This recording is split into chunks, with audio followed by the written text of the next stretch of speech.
Good evening. For those of you unfamiliar with my work, every year I read through every issue of every English language nutrition journal in the world so you don't have to. Every year, my talks are brand new because every year the science is brand new. I then compile the most interesting, most groundbreaking, most practical findings to new videos and articles I upload every day to my nonprofit site, nutritionfacts.org.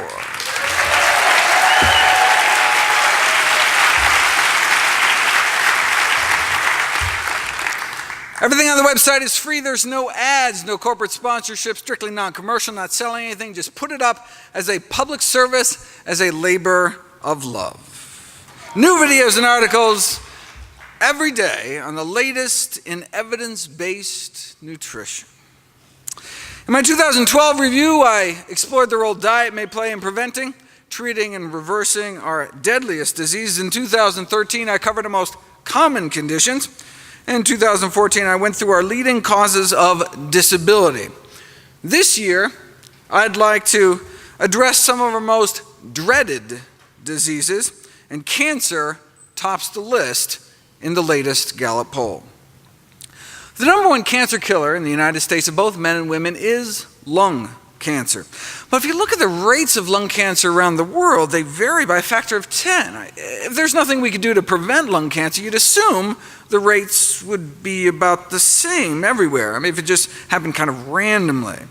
But since there's a huge variation in rates, you assume there's some contributing cause, and indeed we now know that smoking is responsible for 90% of lung cancer cases. So if you don't want to die of the number one cancer killer by just not smoking, you can take 90% of your risk and throw it out the window.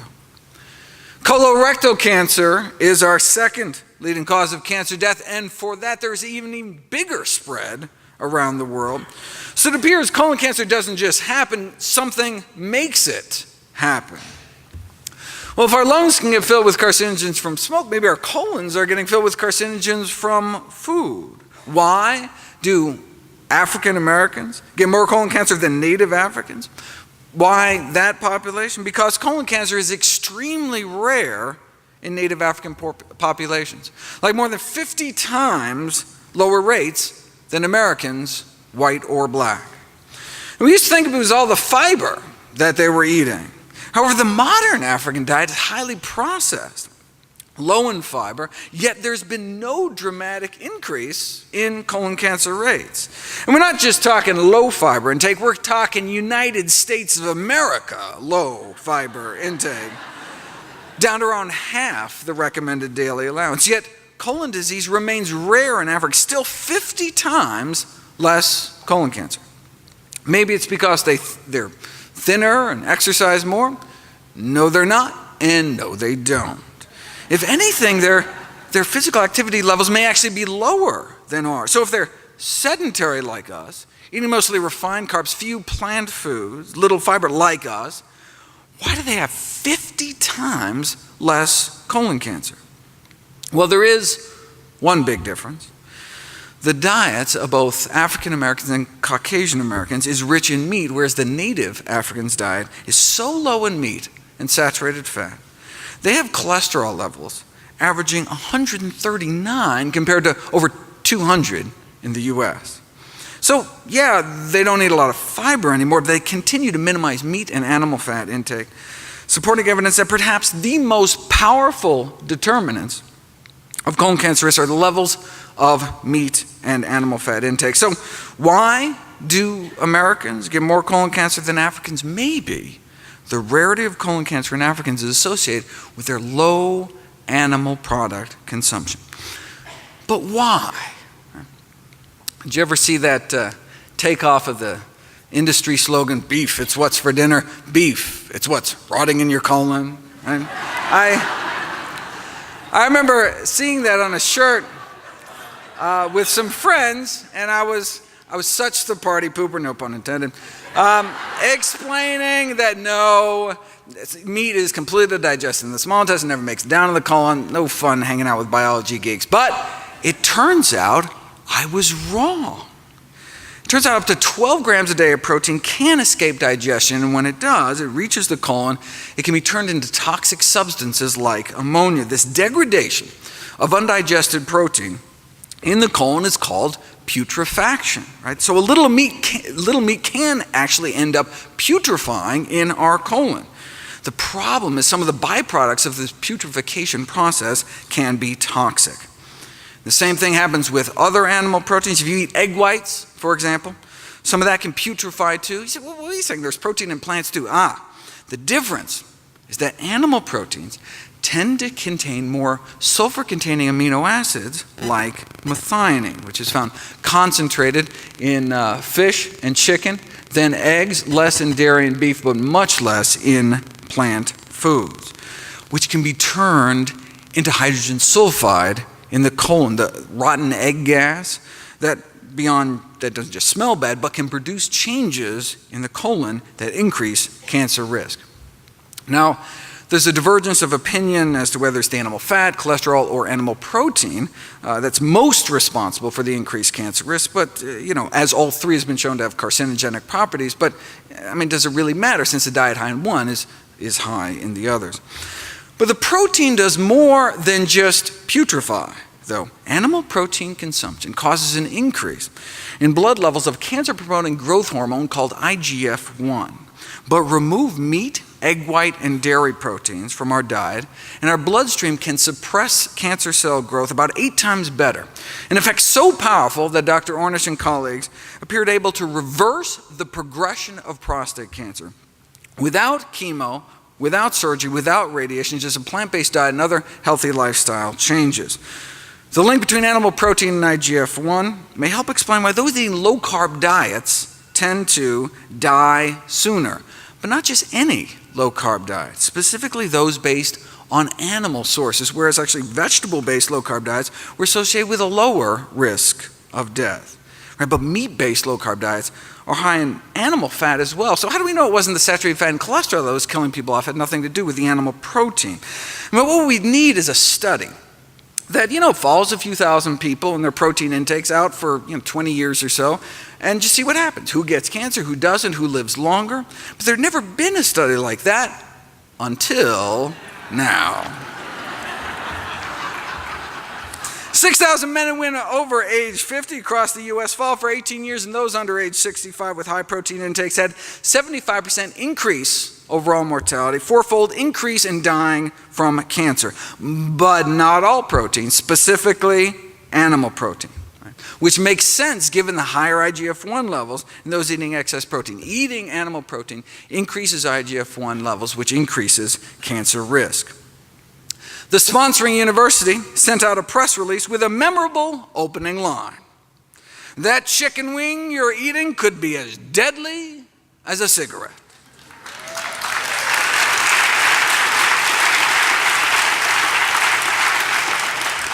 Explaining that eating a diet rich in animal protein during middle age makes you 4 times more likely to die of cancer, a mortality risk factor comparable to smoking. Look, almost everyone's going to have a cancer cell or a precancerous cell in them at some point. The question is, does it progress? And that may depend on what we eat. See, most malignant tumors are covered in IGF-1 receptors, but if we have less IGF-1, the tumor may not progress. And it wasn't just more deaths from cancer. Middle-aged people who eat lots of proteins from animal sources were found to be more susceptible to early death in general. Crucially, the same did not apply to plant proteins like beans. And it wasn't the fat, it was the animal protein that appeared to be the culprit. So what was the response to this revelation that diets high in meat, eggs, and dairy could be as harmful to health as smoking? One nutrition scientist replied that it was wrong and potentially dangerous. Not the discovery that animal protein may be killing people, but the way they were telling people about it. It could damage the effectiveness of important public health messages. A smoker might think, why bother quitting if my cheese and ham sandwich is just as bad for me?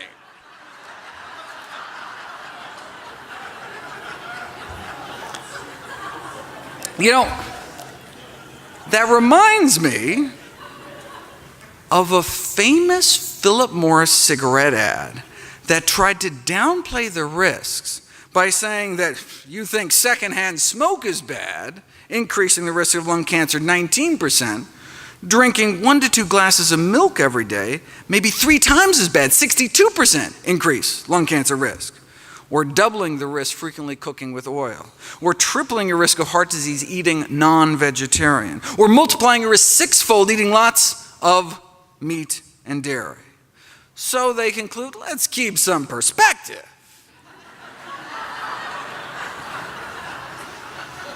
The risk of lung cancer, the risk of secondhand smoke may be well below the risk reported for other everyday activities, so breathe deep, basically. All right? And that's like saying, oh, don't worry about getting stabbed, because getting shot is much worse. How about neither? 2 risks don't make a right.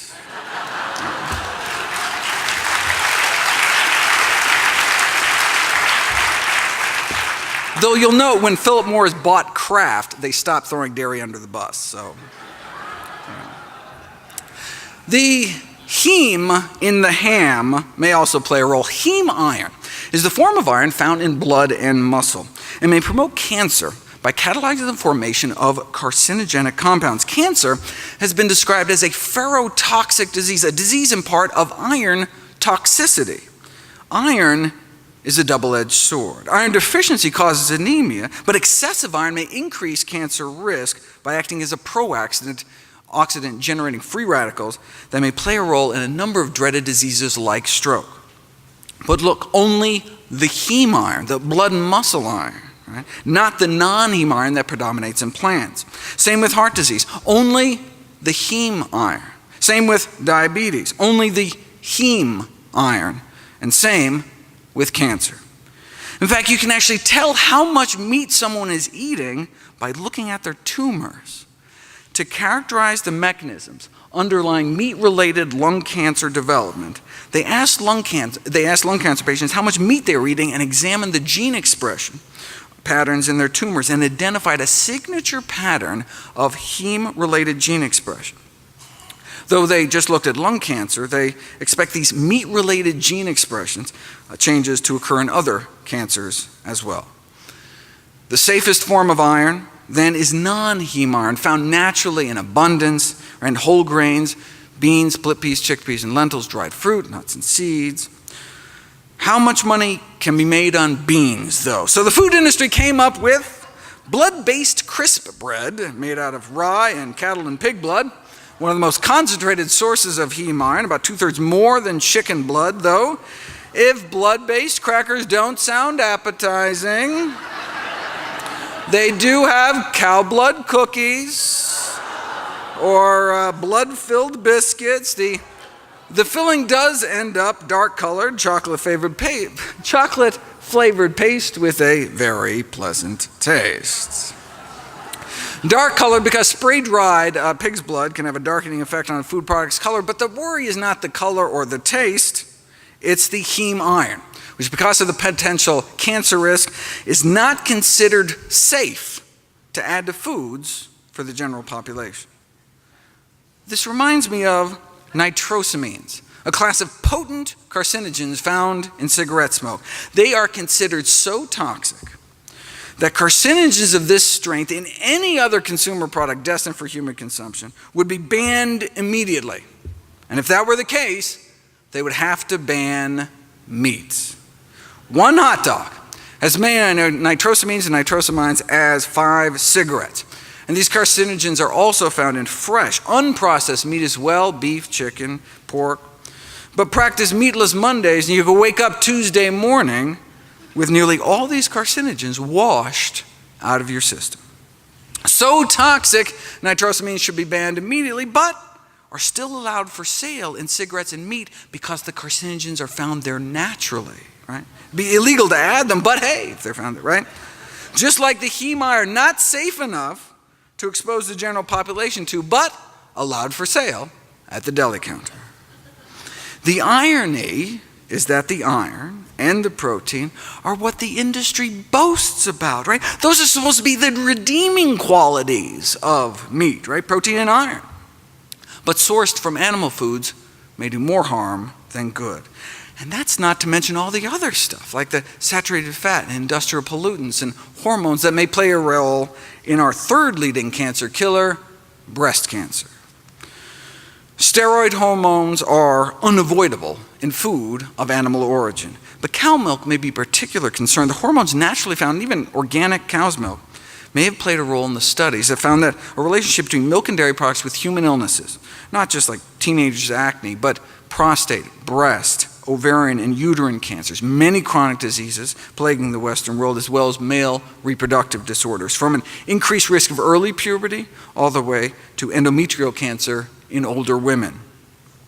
But hormonal levels in food could be particularly dangerous in the case of vulnerable populations such as young children and pregnant women, in which even a small hormonal intake could mean a large change in metabolism. Look, dairy milk evolved to put a few 100 pounds onto a calf, right? But the consequences of a lifetime of human exposure to growth hormones in milk has not been well studied. Look, we know milk consumption increases IGF-1, which is linked to cancer, and we're milking cows while they're pregnant, leading to particularly high levels of hormones. Although dairy products are an important source of hormones, other products of animal origin must be considered as well. This could explain why women can cut their breast cancer risk more than half by not just being normal weight and limiting alcohol, but also eating mostly foods of plant origin. Now, to help differentiate the effects of diet from other behaviors like smoking, drinking on overall cancer incidence, Adventists were compared to Baptists. Now, both discourage alcohol and tobacco, but Adventists go further, encouraging reduction of meat. In general, the Adventists had less cancer than the Baptists, and within Adventist populations, the vegetarians did even better, and those eating the most plant-based did the best. All edible tissues of animal origin contain estrogen. This may explain why women avoiding all animal products have a twinning rate, which is 1/5 that of vegetarians and omnivores. It appears vegan women have 5 times fewer twins, presumed to be because they're not exposed to all these hormones in the diet. Now, why is that a good thing? Because twin pregnancies can unfortunately be risky pregnancies for both mom and the babies, which may be 10 times more likely to die at birth. To avoid these complications, women attempting conception may want to consider avoiding milk and dairy products.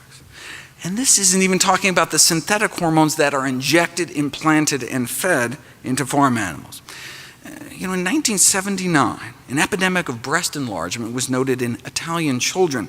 Poultry or veal was suspected because they were using estrogens to accelerate weight gain. So after this episode, Europe banned the use of anabolic growth promoters in agriculture and banned the importation of American meat ever since, because we continue to inject animals with drugs like Zeranol, sold as Ralgro Magnum. You drip Zeranol-containing blood from implanted cattle into normal breast cells, human breast cells in a petri dish, and you transform them into breast cancer cells within 21 days. Okay, but people aren't petri dishes, because these anabolic growth promoters in meat production are by far the most powerful, potent hormones found in human food. We really should be testing people, especially children, before and after eating meat. Until we do that, we really don't know what kind of threat they pose. Though the fact that Zeranol is as potent as DES should concern us. DES is another synthetic estrogen marketed to pregnant women, all pregnant women, until 1971, when it was shown to cause cancer of the vagina in their daughters. But it was also used in meat. In the absence of effective federal regulation, the meat industry uses hundreds of animal feed additives with little or no concern about the cancer-causing and other toxic effects. Illustratively, after decades of misleading assurances about the safety of DES in the meat supply, we finally banned it some 40 years after it was already shown to cause cancer.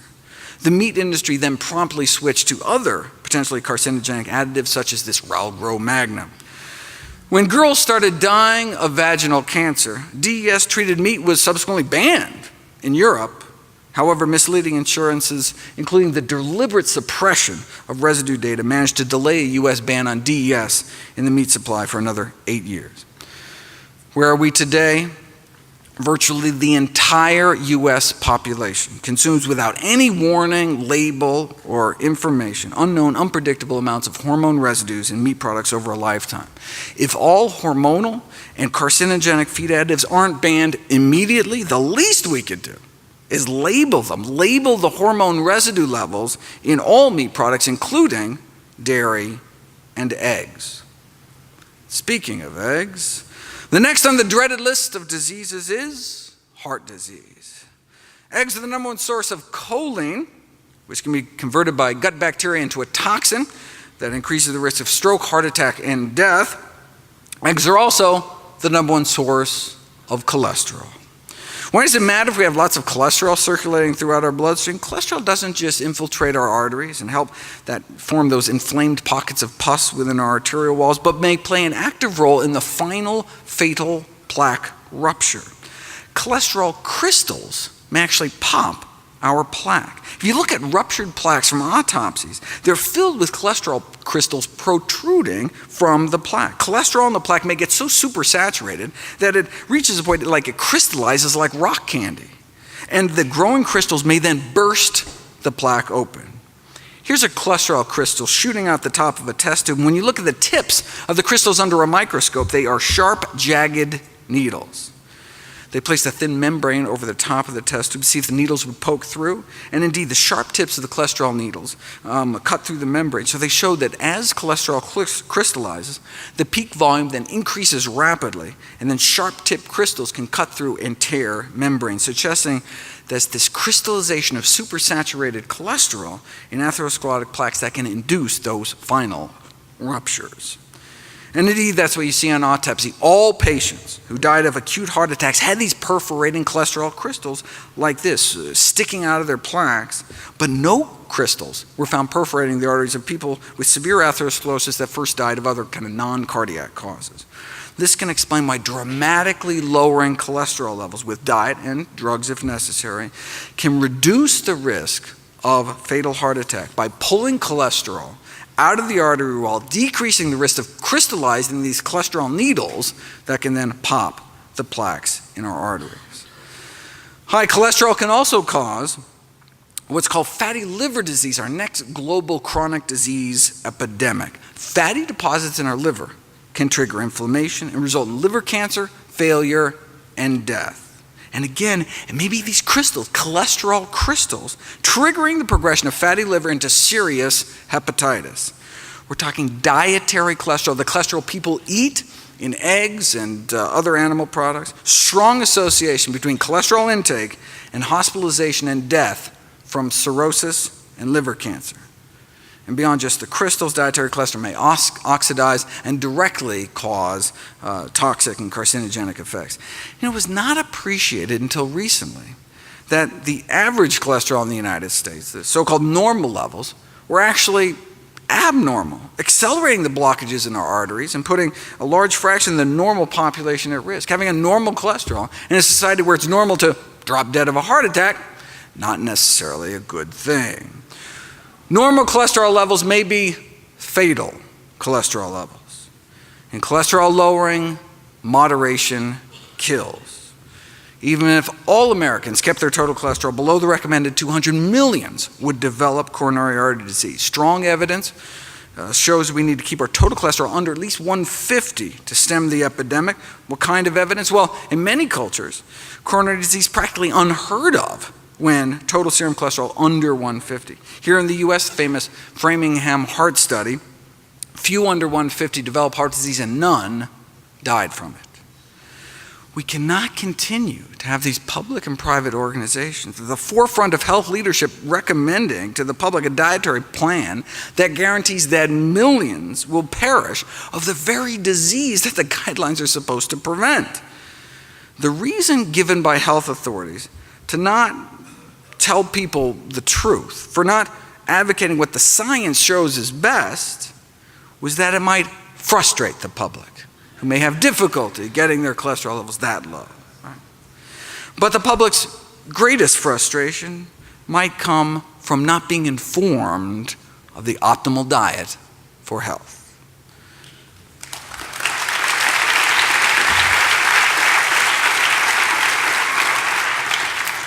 Heart disease can be reversed with a plant-based diet. The evidence justifies igniting a social movement. Let the people lead, and eventually the government will follow. Some criticize plant-based diets for being extreme. You want extreme, though?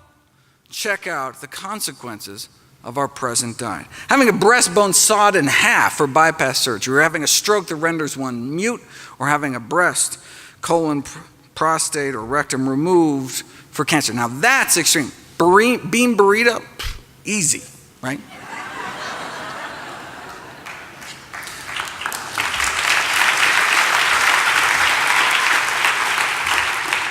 Instead of just bypassing the problem, literally, you can treat the cause. Arrest and reverse heart disease, our number one killer, with a whole food, plant-based diet. Next on the list is arthritis, such as rheumatoid arthritis, chronic inflammatory systemic disorder causing progressive destruction of the joints. As many as 80% become disabled, can cut 18 years off one's lifespan. There are drugs, but unfortunately they're often associated with severe side effects: blood loss, bone loss, immunosuppression, toxicity to liver and eyes. There's got to be a better way. Well, populations that eat more meat do seem to have more rheumatoid arthritis, and there have been some dramatic case reports of rheumatoid arthritis attacks being triggered by consumption of animal products, starting about 6 to 10 hours after ingestion of animal protein, lasting a few days, but they stop when patients stop consuming animal products. The researchers suggest that immune complexes formed by the body attacking animal proteins may promote autoimmune reactions inside the joints themselves. And indeed, those with rheumatoid arthritis have striking elevations in antibodies to foods like fish, pork, egg whites, dairy proteins, and even some cereals. It could also be because of a pro-inflammatory effect of meat fats or free radicals from the iron accumulating in the joints or other mechanisms. But look, case reports, country-by-country analyses can really only raise questions. Right? To prove cause and effect, you need an interventional study to put it to the test. Here we go. 13-month. Long randomized controlled trial, plant-based diets for rheumatoid arthritis. Patients put on a vegan diet for 3.5 months and then switched to an egg-free vegetarian diet for the remainder. Compared to the control group that didn't change their diet, the plant-based group significant improvement in morning stiffness within the first month, cutting the number of hours they suffered from joint stiffness in half, a drop in pain, a drop in disability. They reported subjectively just feeling better, significant improvement in their grip strength, fewer tender joints, fewer tenderness per joint, and less swelling. They also had dramatic drops in inflammatory markers in the blood, SED rate, C-reactive protein, white count, highly significant and clinically relevant findings. What about osteoarthritis, most frequent cause of physical disability among older adults, affecting about 20 million Americans, affecting maybe 20% of Americans in the coming decades, becoming more and more widespread among younger people.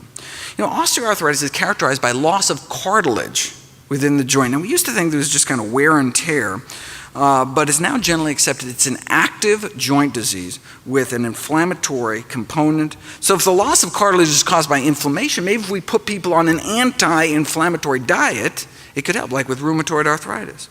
Using optimal nutrition and exercise as a first-line intervention could well be the best medical practice. So where's the best science on what optimal nutrition might look like? The China study is a prime example, showing the serious health consequences. The serious health consequences of high consumption of pro-inflammatory foods, meat, dairy, fat, and junk.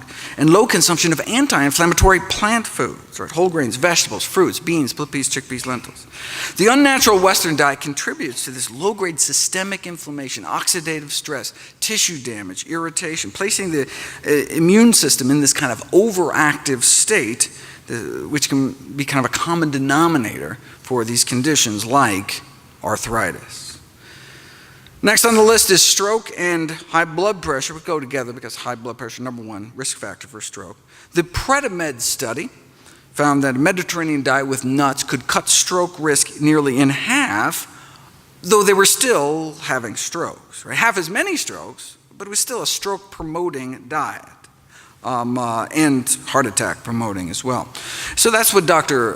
Ornish noted when he wrote in, no significant reduction in the rates of heart attack, death from cardiovascular disease, death from any cause, just that stroke benefit. But hey, I mean, that's something. I mean, Mediterranean diet is certainly better than what most people are consuming, but even better, maybe a diet surrounding whole plant food shown to actually reverse heart disease, not contribute to it. That may be true, the authors of the study reported, but the major problem with Ornish's diet is, it just doesn't taste good, so hardly anyone sticks to it. But it's not true. Ornish got extraordinary adherence in his studies, with no difference in any of the acceptability measures, same enjoyment compared to their regular diet. They even had success in barbecue country, rural North Carolina. See, stricter diets may meet greater acceptance among patients than more modest diets because they may work better. Greater adherence means greater disease reversal. But you don't have to be facing certain death. Even those young and healthy, no health problems, had no problem sticking to a plant-based diet. In fact, it worked a little too well.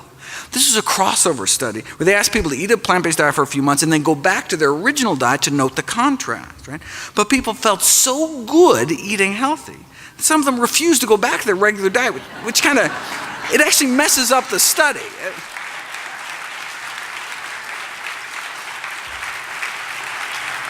So they were, losing weight with no calorie counting or portion control. They had more energy. Their periods got better digestion, better sleep. And many were like, no way, we're not going back, right? But if doctors just presume people aren't going to eat this way, self-fulfilling prophecy, right? Just like smoking doctors are less likely to tell their patients to stop smoking, and couch potato docs are less likely to counsel exercise or things like fruits and vegetables, we need to role model healthy behavior. This greatly enhances our credibility and effectiveness. Gone are the days of traditional authority when the fat physician, dropping cigarette ash down his gravy-stained vest, could credibly prescribe a change in behavior.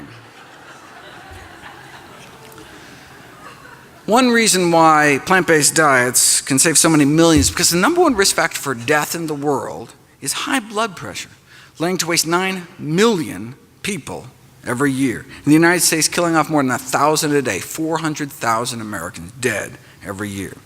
High blood pressure affects like 78 million Americans. It's 1 in 3 of us, and as we age, our pressures creep higher and higher, such that by age 60, strikes more than half.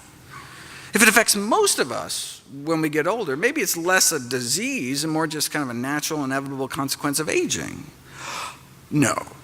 We've known for nearly a century that high blood pressure need not occur. Researchers measured the blood pressure of 1,000 people in rural Kenya who ate a diet centered around whole plant foods, whole grains, beans, vegetables, fruit, dark green leafy vegetables. Now, up until age 40, the blood pressures of the rural Africans about the same as Europeans and Americans, 120s over 80s. But as Westerners age, their pressures creep up, such that by the age 60, the average person is hypertensive, exceeding 140 over 90. What about those eating plant-based? Their pressures improved with age. Not only did they not develop hypertension, their blood pressures actually got better. Now, this whole 140 over 90 thing is arbitrary. Just like studies show that lower the cholesterol, the better. Really no safe level above 150. Blood pressure studies also support this kind of lower the better approach to blood pressure reduction. Even people starting out with blood pressures under 120 over 80 appear to benefit from blood pressure reduction. So the ideal blood pressure, the no benefit from reducing it further blood pressure, is actually 110/70. Is it even possible to get blood pressures down to 110/70? It's not just possible, it's normal for those eating healthy enough diets. Over 2 years at a rural Kenyan hospital, 1,800 patients are admitted. How many cases of high blood pressure did they find? 0. Wow, so they must have had low rates of heart disease. No, they had no rates of heart disease. Not low risk, no risk. Not a single case of arteriosclerosis, our number one killer, was found. Rural China, too. About 110/70 their entire lives. Now, look, Africa, China, vastly different diets, but what they share is the common theme that they're plant-based day to day, with meat only eaten kind of on special occasions. Now, why do we think it's the plant-based nature of their diet that was so protective? Because in the Western world, as the American Heart Association has pointed out, the only folks really getting down that low are the strict vegetarians, coming in at about 110/65. So, does the American Heart Association recommend a strict vegetarian diet? No, they recommend the DASH diet. The DASH diet has been described as a lacto-vegetarian diet, but it's not. It emphasizes fruits and vegetables and low-fat dairy, but just a reduction in meat. Why not vegetarian? I mean, we've known that for decades, food of animal origin highly significantly associated with blood pressure. In fact, you can take vegetarians, pay them enough to eat meat, and you can see their blood pressures go right up. So when the DASH diet was created, were they just not aware of this landmark research done by Harvard's Frank Sachs? No, they were aware. The chair of the design committee that came up with the DASH diet was Frank Sachs. See, the DASH diet was explicitly designed with the number one goal of capturing the blood pressure lowering benefits of the vegetarian diet, yet contain enough animal products to make it palatable to the general public. In fact, Sachs found that the more dairy vegetarians ate, the higher their blood pressures went, but you have to make the diet acceptable. Recent meta-analysis found that vegetarian diets were good, but strictly plant-based diets may be better. Vegetarian diets in general confer protection against cardiovascular disease, some cancers, and death, but completely plant-based diets seem to offer additional protection for obesity, hypertension, type 2 diabetes, and heart disease mortality. Based on a study of 89,000 Californians, those eating meat-free diets appeared to cut the risk of high blood pressure in half, but those eating meat-free, egg-free, and dairy-free diets cut their risk 75%. Now, if, however, you're eating a whole food plant-based diet and still not hitting 110/70, there are a few plants recently found that may offer additional protection. Randomized placebo-controlled study found that a cup of hibiscus tea with each meal significantly lowers blood pressure. In fact, tested head-to-head against a leading blood pressure drug called captopril, 2 cups of hibiscus tea every morning, as effective as the drug. Another randomized placebo-controlled trial found a few tablespoons of ground flax seeds a day induced one of the most potent antihypertensive effects ever achieved in a dietary intervention, 2 to 3 times more powerful than instituting an endurance exercise program. There's no reason you can't do both. Red wine may help, but only if the alcohol has been taken out. Sorry. Raw vegetables or cooked, and the answer is both, though raw may actually work better. Kiwi fruit didn't seem to work at all, even though the study was actually published by a kiwi fruit company. Maybe they should have taken direction from the California Raisin Marketing Board, who came out with this study showing that raisins can reduce blood pressure, but only apparently compared to fudge cookie, Cheez-Its, and Chips Ahoy. They know like the big pharma trick of choosing the right control group. Next on the dreaded list is diabetes and vision loss, which go together since diabetes is the leading cause of preventable middle-aged blindness. Even with intensive diabetes treatment, at least 3 injections of insulin a day or these implantable insulin pumps, the best we can offer is usually just a slowing down of the progression of your disease. We can slow down your blindness with modern medicine. But a half-century ago, Kempner at Duke proved you could reverse it with an ultra-strict plant-based diet, mostly rice and fruit. 44 consecutive patients with diabetic retinopathy, 30% of the cases, their eyes improved from like this to that. That's not supposed to happen. Diabetic retinopathy was considered a sign of irreversible damage. What does this mean in real life? Unable to even read headlines to normal vision. How do we treat diabetic retinopathy these days? With steroids and other drugs injected straight into the eyeball. And if that doesn't work, there's always pan-retinal laser photocoagulation, in which laser burns are placed over nearly the entire retina. Surgeons literally burn out the back of your eyeball. Now, why would they do that? Well, one theory is about if you kill off most of the retina, the little remaining piece you have will get more of the blood flow. Now, when I see this, along with Kempner's work, I can't help but feeling like history's been reversed. Like, yeah, can you believe 50 years ago we had that barbaric burn out your socket surgery, but now, thankfully, we know that through dietary interventions alone, we can sometimes reverse the blindness, right? But instead of learning, medicine seems to have forgotten. The most efficient way to avoid diabetic complications is to simply eliminate the diabetes in the first place. Is often feasible with a healthy enough diet. Plant-based diet beat out the conventional American Diabetes Association diet in a head-to-head randomized controlled clinical trial without restricting portions, no calorie or carb counting. A review of all such studies found that those following plant-based diets experience better improvements compared to those diets that include animal products. But this is nothing new. The successful treatment of type 2 diabetes with a plant-based diet was demonstrated back in the 1930s, showing that a diet centered around vegetables, fruits, whole grains, and beans, more effective in controlling diabetes than any other diet. Randomized controlled trial. After 5 years, no big change in the control group, but the plant-based group, insulin needs were cut in half, and a quarter ended up off of insulin altogether.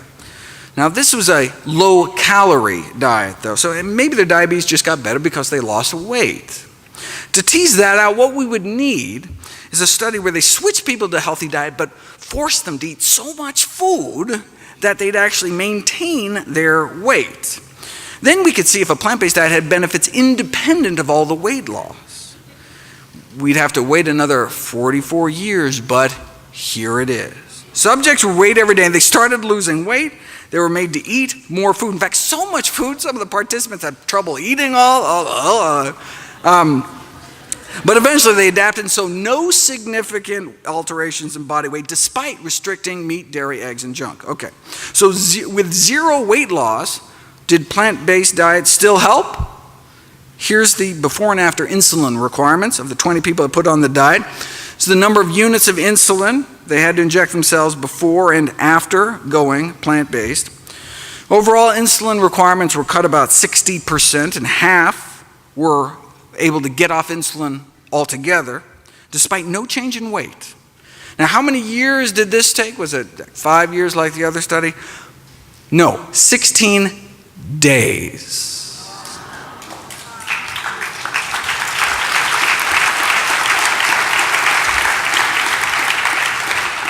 So we're talking diabetics who have had diabetes for as long as 20 years, injecting as much as 20 units of insulin a day, and then as few as 13 days later, they're off insulin altogether, thanks to less than 2 weeks of a plant-based diet. Diabetes for 20 years, then off all insulin in less than 2 weeks. Here's patient 15, 32 units of insulin on the control diet, and then 18 days later on none. Lower blood sugars on 32 units less insulin. That's the power of plants. And as a bonus, their cholesterol dropped like a rock too in 16 days to under 150. Just like moderate changes in diet usually result only in modest reductions in cholesterol, asking patients with diabetes to make moderate changes achieves equally moderate results, which is one possible reason they end up on drugs, injections, or both. Right? Everything in moderation is a truer statement than people realize.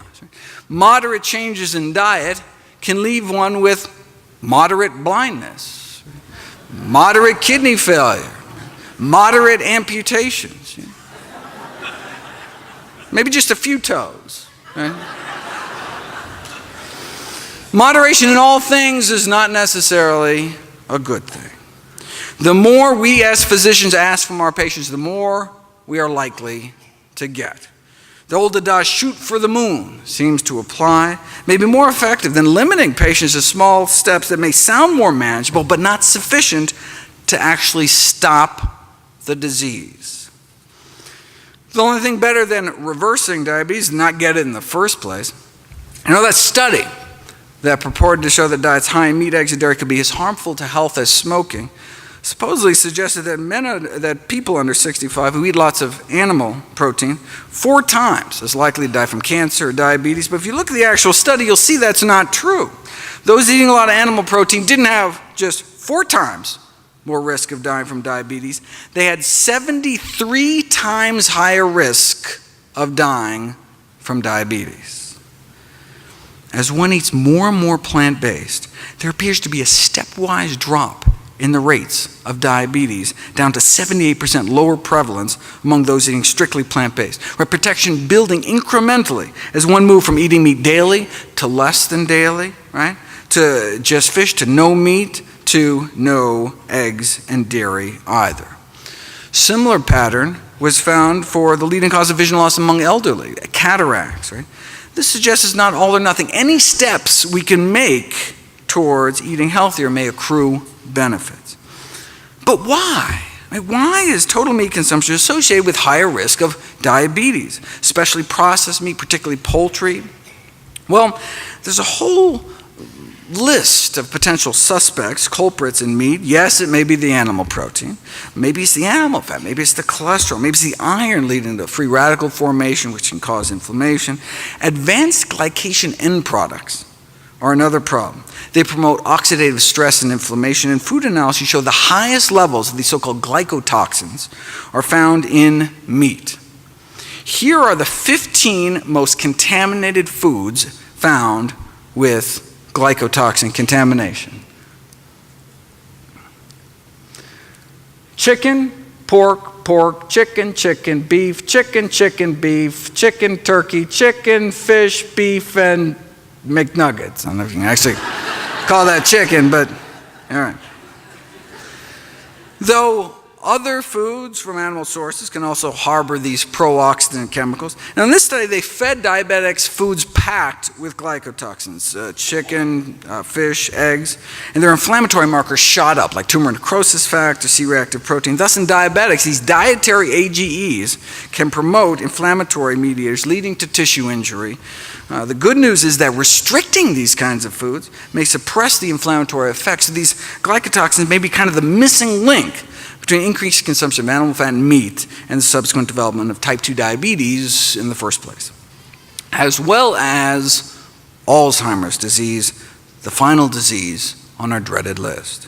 Dietary AGEs appear to be important risk factors for Alzheimer's disease as well. If you measure the urine levels of glycotoxins flowing through the bodies of older adults, those with the highest levels went on to suffer the greatest cognitive decline over the subsequent 9 years, as well as the greatest brain shrinkage, it's called cerebral atrophy, all helping to explain why those who eat the most meat may have triple the risk of getting dementia compared to longtime vegetarians. The bottom line is that the same diet that may help prevent the other dreaded diseases, cancer, heart attacks, arthritis, stroke, high blood pressure, diabetes, vision loss, may also help prevent brain loss and Alzheimer's as well. You know, one disease is not on the list is ALS, or Lou Gehrig's disease, which strikes healthy middle-aged people seemingly at random, holds little hope for treatment and survival. Although mental capacities stay intact, ALS paralyzes people, and most patients die within 3 years when they can no longer breathe or swallow. At any given time, 30,000 Americans are fighting for their lives. We each have about 1 in 400 chance of getting this disease in our lifetime. And it appears to be on the rise around the world. What causes it? Well, there's a neurotoxin produced by blue-green algae in our rivers, lakes, and oceans that ends up in seafood, which is currently a strong contender as the cause of, or at least a major contributor to ALS and maybe Alzheimer's and Parkinson's as well. Researchers in Miami found this BMAA neurotoxin in the brains of Floridians that died of sporadic Alzheimer's and ALS. Significant levels in 49 out of the 50 samples from Alzheimer's and ALS patients. Same thing was found up in the Pacific Northwest and in the brains of those dying from Parkinson's disease. You can also apparently pick up more of this neurotoxin in the hair of live ALS patients compared to controls. So is this neurotoxin present in Florida seafood?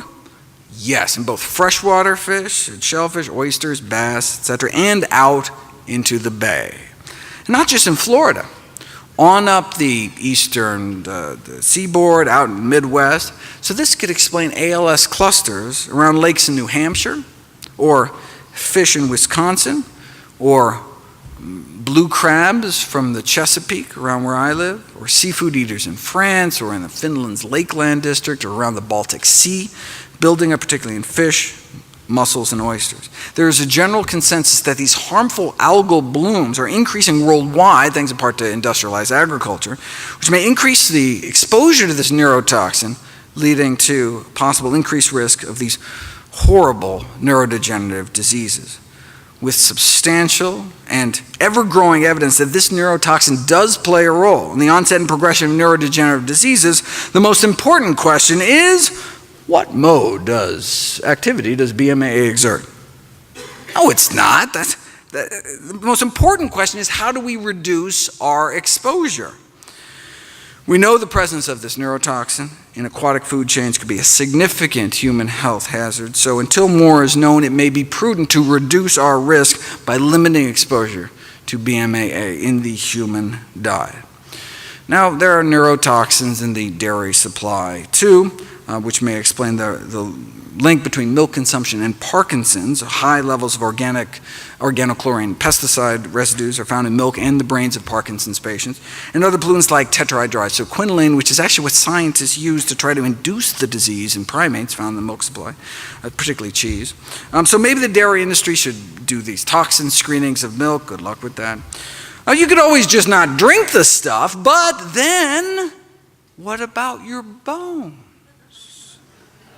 That's a marketing ploy. If you look at the science, milk does not appear to protect against hip fracture risk, whether drinking during the adult years or drinking during one's teen years. If anything, milk consumption was associated with a borderline increase in fracture risk in men.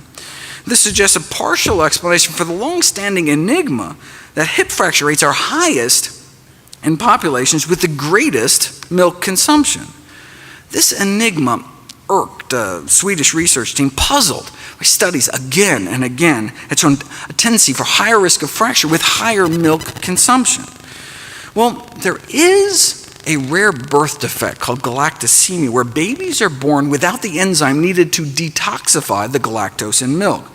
So they end up with high levels of galactose in their bloodstream, which causes bone loss. So maybe the researchers figured, even in normal people that can detoxify the stuff, maybe it's not so good for the bones to be consuming all that galactose all day. And galactose doesn't just hurt the bones. That's what scientists use to cause premature aging in lab animals. They slip them a little galactose, shorten their lifespan, oxidative stress, inflammation, brain degeneration, just like 1 to 2 glasses of milk's worth of galactose a day.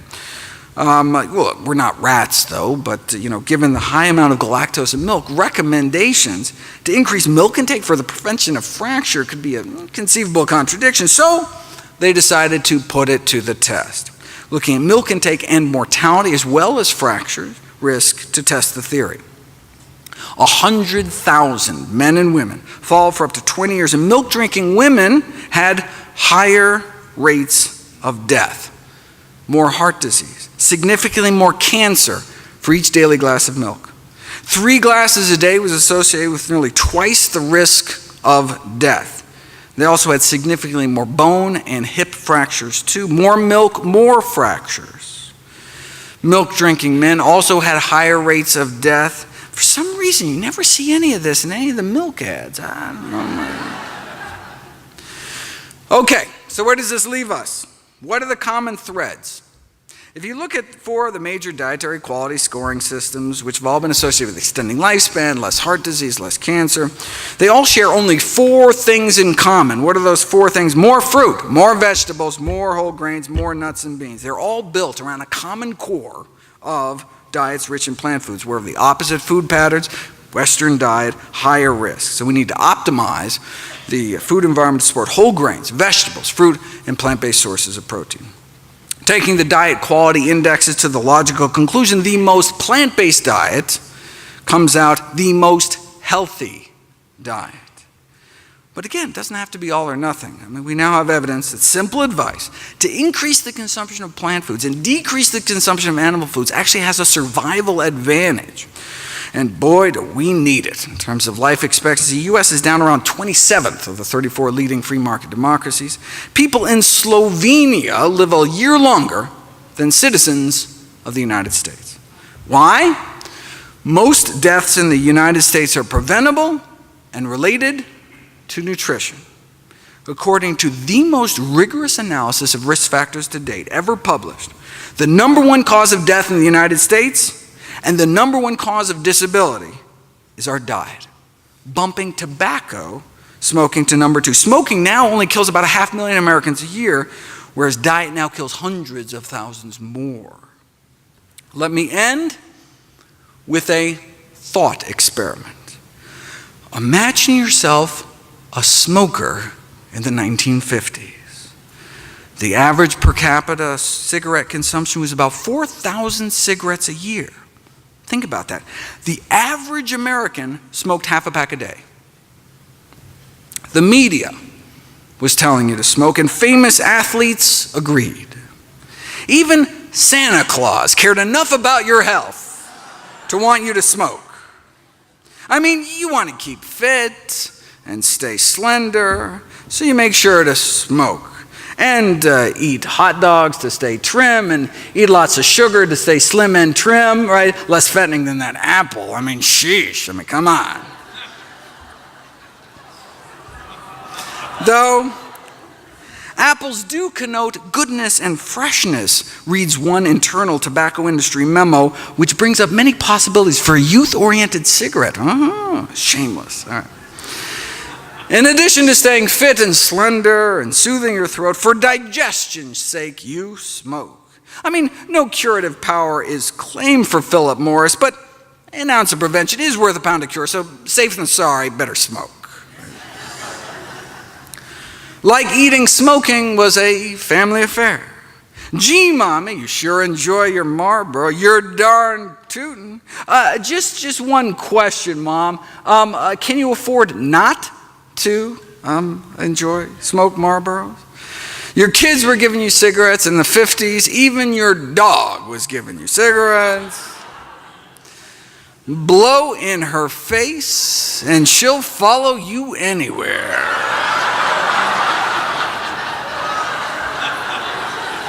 After all, they're so round, no woman ever says no to Winchester. They're so round, so fully packed.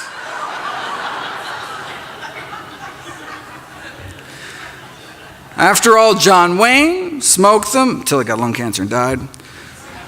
Even the paleo folks were smoking.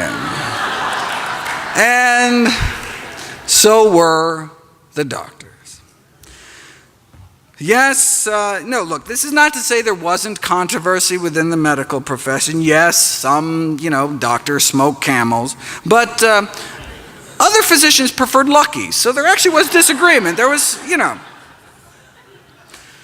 eminent doctors on high and impartial medical authority call for Philip Morris. Even the specialists could not agree which cigarette was better for your throat, so best to stick to the science, right?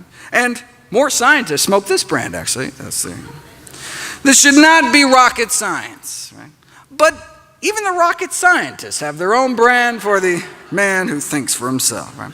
What was the government saying? Smoke Luckies. I mean, who wouldn't want to give their throat a vacation, right? Not a single case of throat irritation. How could your nose or throat be adversely affected when cigarettes are just as pure as the water you drink? Look, and if you do get irritated, no problem.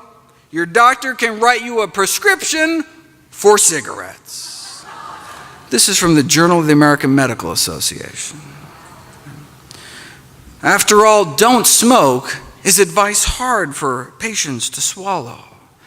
Reminds me of a recent survey of doctors who found the number one reason doctors don't prescribe heart-healthy diets today was their perception that patients fear being deprived of all the junk they're eating. Right? After all, Philip Morris reminded us, we want to keep our patients happy. To make a radical change in habit would do harm. You're a doctor, you don't harm your patients.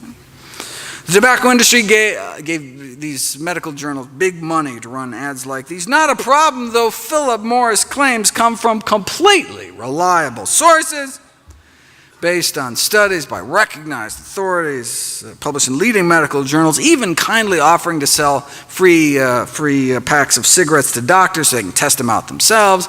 So see you at the next AMA convention in the Smokers Lounge. What did the American Medical Association have to say for itself? Well, like most other medical journals, they accepted tobacco ads. They have yet to see an autopsy, the official editorial board said, with a single lesion with a Marlboro lesion on it, right, label on it. So when mainstream medicine is saying smoking on balance may be beneficial for you, when the American Medical Association is saying that, then where could you turn back then if you just wanted the facts? What's the new data advanced by science? She was too tired for fun, and then she smoked a Camel. Babe Ruth spoke of proof positive medical science, that is, when he still could speak before he died of throat cancer. Now, some of the science did leak out, causing a dip from about 11 cigarettes a day per person down to about 10. But those that got scared could always choose the cigarettes that take the fear out of smoking, right? Or even better, choose the cigarette that gives you the greatest health protection. Now, if by some miracle there was a smokingfacts.org website back then that could deliver the science directly, bypassing commercially corruptible institutional filters, you would have become aware of studies like this. An Adventist study in California in 1958 that showed that non-smokers may have at least 90% less lung cancer.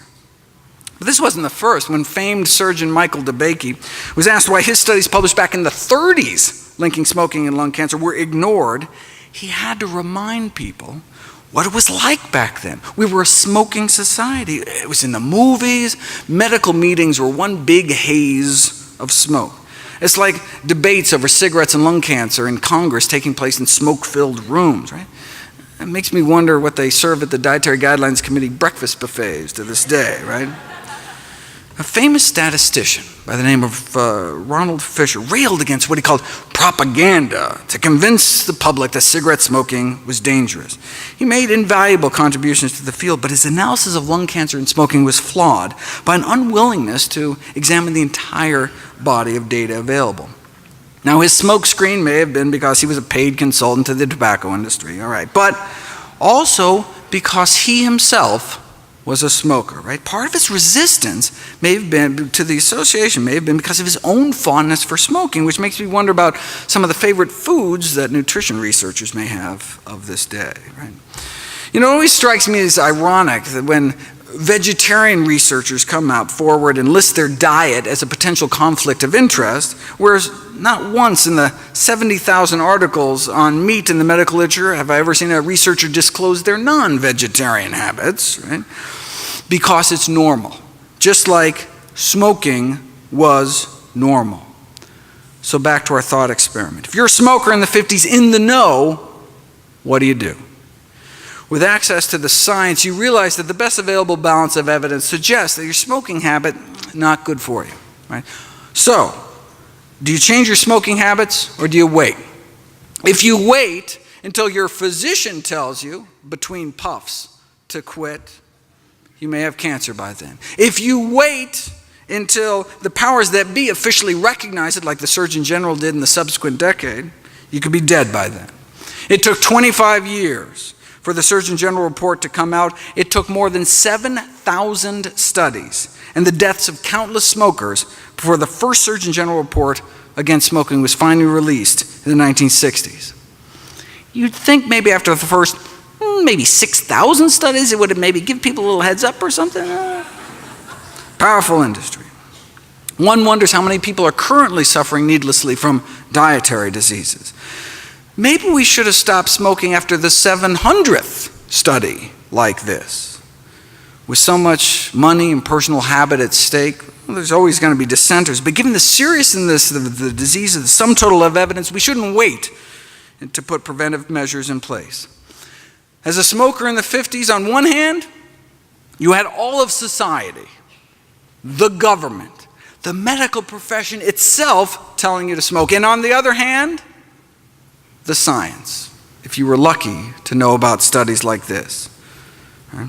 Now fast forward 55 years. You know, there's a new Adventist study out of California warning Americans about the risks of something else they may be putting into their mouth. It's not just that one study, right? According to the latest review, the total sum of evidence suggests that mortality from all causes put together, many of the dreaded diseases, ischemic heart disease, cerebrovascular diseases like stroke, significantly lower in those eating meat-free diets, in addition to less cancer and diabetes. So instead of going along with America's smoking habits in the 50s, imagine you or someone you know going along with America's eating habits today. What do? With access to the science, you realize that the best available balance of evidence suggests that your eating habits are probably not good for you. If you wait until your physician, between bites, tells you to change your diet, it could be too late. Right? In fact, even after the Surgeon General's report, the medical community still dragged their feet. The AMA actually went on record withholding support from the Surgeon General report. They didn't endorse it. Could it have been because they had just received $10 million from the tobacco industry? Okay, so look, we know why the AMA may have been sucking up to the tobacco industry, but why weren't individual doctors speaking out? Well, there were a few gallant souls ahead of their time, just as there are today, standing up against industries killing millions, but why not more? Maybe it's because the majority of physicians themselves smoke cigarettes, just like the majority of physicians today eat foods that contribute to our epidemic of dietary disease. What was the AMA's rallying cry back then? Everything in moderation. Sound familiar? Extensive scientific studies prove smoking in moderation. Okay. Today, the food industry used the same tobacco industry tactics, supplying misinformation, twisting the science. The same scientists for hire paid to downplay the risks of secondhand smoke and chemicals are the same hired by the National Confectioners Association to downplay the risks of candy, and the same hired by the meat industry to downplay the risks of meat. Consumption of animal products and processed foods cause at least 14 million deaths around the world every year. 14 million deaths. 14 million people dead every year. This is not a failure of individual willpower, says the Director General of the World Health Organization. This is a failure of political will to take on big business, which is a formidable opposition. Food governments are willing to prioritize health over big business. As we learned from the experience with the tobacco industry, a powerful corporation can sell the public just about anything. If there's one thing we learned from the tobacco experience, wrote one district judge, it's how powerful profits can be a motivator, even at the cost of millions of lives and unspeakable suffering. It may have taken 25 years for the Surgeon General report to come out, still longer for mainstream medicine to get on board, but now there are no longer ads encouraging people to inhale to their heart's content. Now there are ads from the CDC fighting back. Food-wise, there was meat for health defense, or nourishing bacon, or doctors prescribe meat, or soda for that matter. Thank heavens tricks are habit forming, right? Now just like there were those in the 30s, 40s, and 50s on the vanguard trying to save lives, today there are those turning ads about what you can do with pork butt to what the pork can do to your butt. The Physicians Committee for Responsible Medicine's "Meat is the New Tobacco" campaign, right? As Dr. Barnard tried to get across in an editorial published in the American Medical Journal Association's Journal of Ethics, plant-based diets can now be considered the nutritional equivalent of quitting smoking. How many more people have to die, though?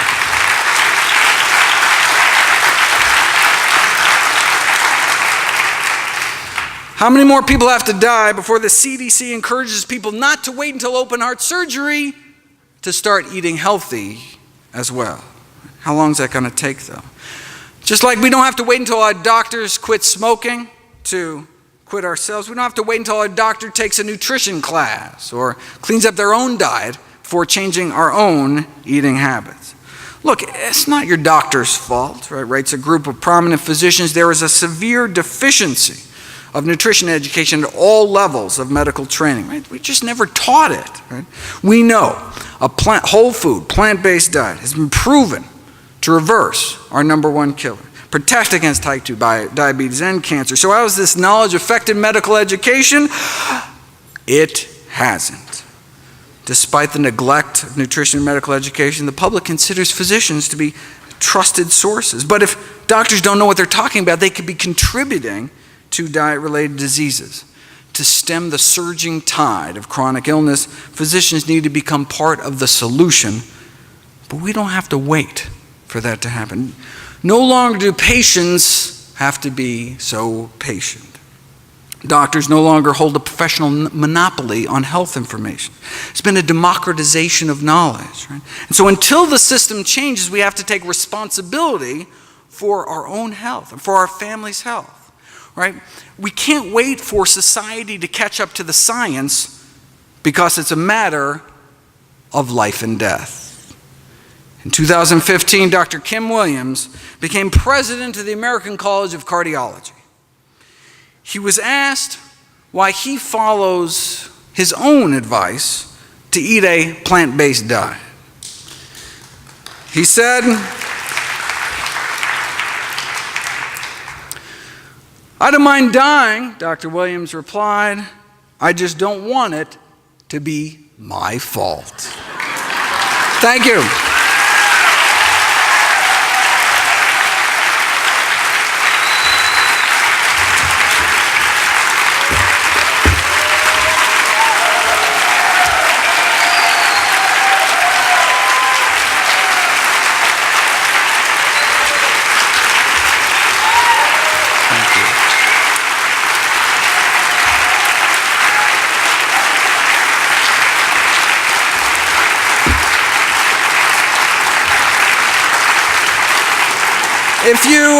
If you missed last year's talk, I have it on DVD, and the year before that, and the year before that. You should have come to Summerfest. That's it. But as well as 25 other DVDs, all proceeds from the sale of my books, DVDs, speaking engagements, all goes to charity. Speaking of which, mark your calendars.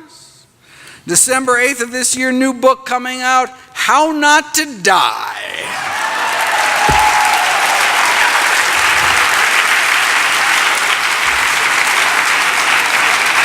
December 8th, very excited about not only a compilation of all my work with all the science, thousands of citations, but also a practical guide. I go through my kind of daily dozen checklist of all the things. I try to include my own diet, how much greens to eat, how much beans to eat, how much exercise, how much sleep. I'm working on it for over a year. Can't wait for everyone to read it. And in the meantime, all my work is available free at nutritionfacts.org. Thanks again. I want to say something. We are so fortunate to have Dr. Greger with us. I don't think there's anyone else on the planet that could do what you do. Thank you so much. And we are honored for you to debut this with us every year. Thank you so much.